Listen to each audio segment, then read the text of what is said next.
A Journey into Humanity's Darkest Secrets. Chapter 1. The time machine haunts, and we step out into 1940s Harbin, a Japanese-occupied city in Manchuria.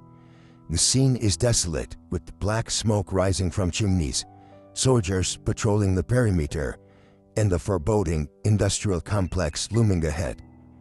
We are unseen, silent witnesses to the horrors about to unfold.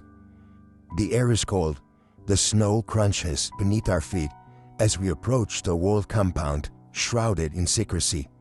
Guards in Imperial Japanese uniforms pace back and forth, their faces hardened by war.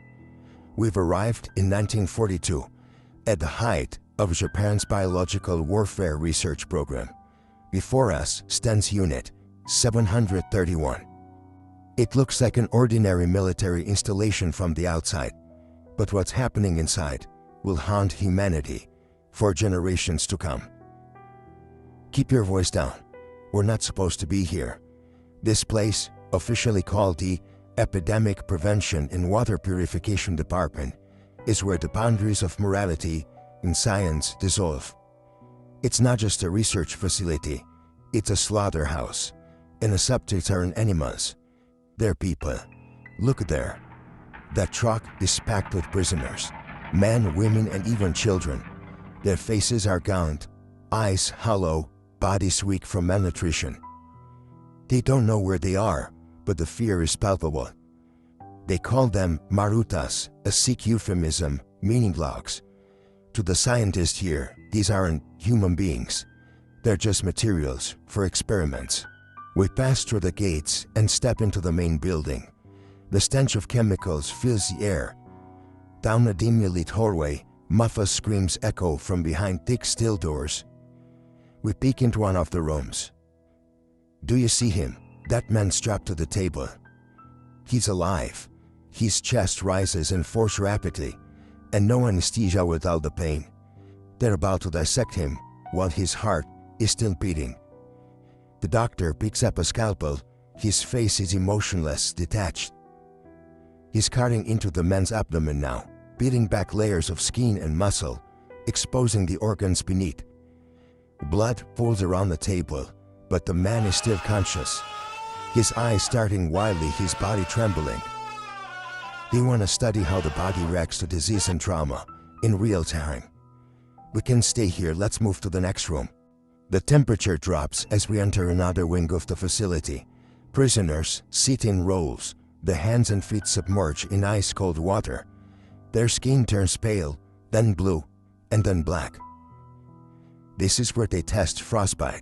They want to see how the human body responds to freezing temperatures and how long it takes for tissue to die.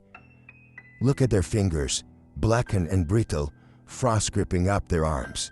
The doctors will thaw them by striking the limbs with rods or dousing them in hot water.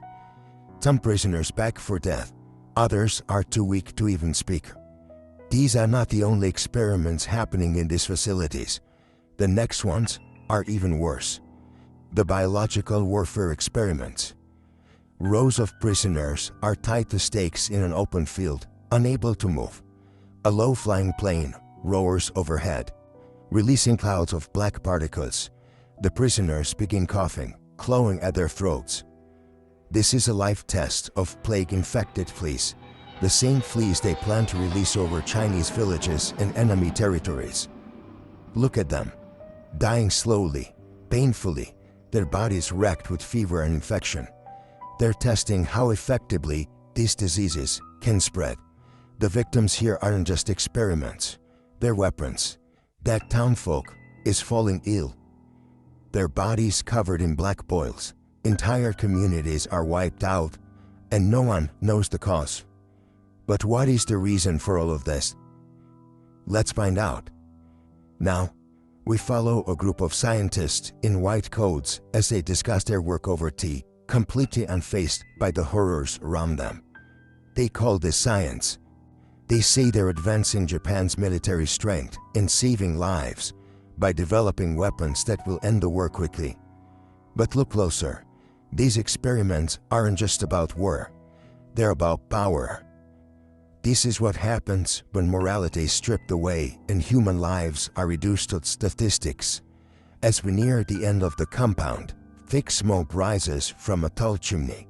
The smell of burning flesh fills the air. Do you smell that? It's the crematorium. When the prisoners die, or when they've served their purpose, their bodies are burned to erase the evidence. No graves, no names, just ash. Look at that pile of discarded shoes, torn clothing and personal belongings. A haunting reminder that these were people with families and lives erased from history.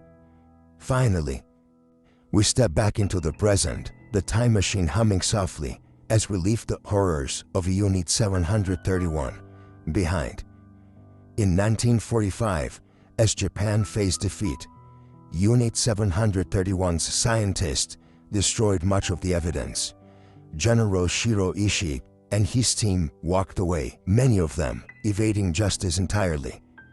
Some were even recruited by the United States in exchange for their research, their crimes buried in the name of Cold War advantage.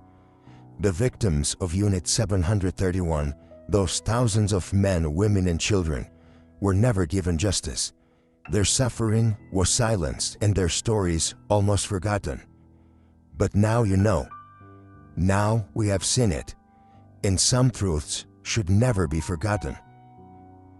Those who cannot remember the past are condemned to repeat it.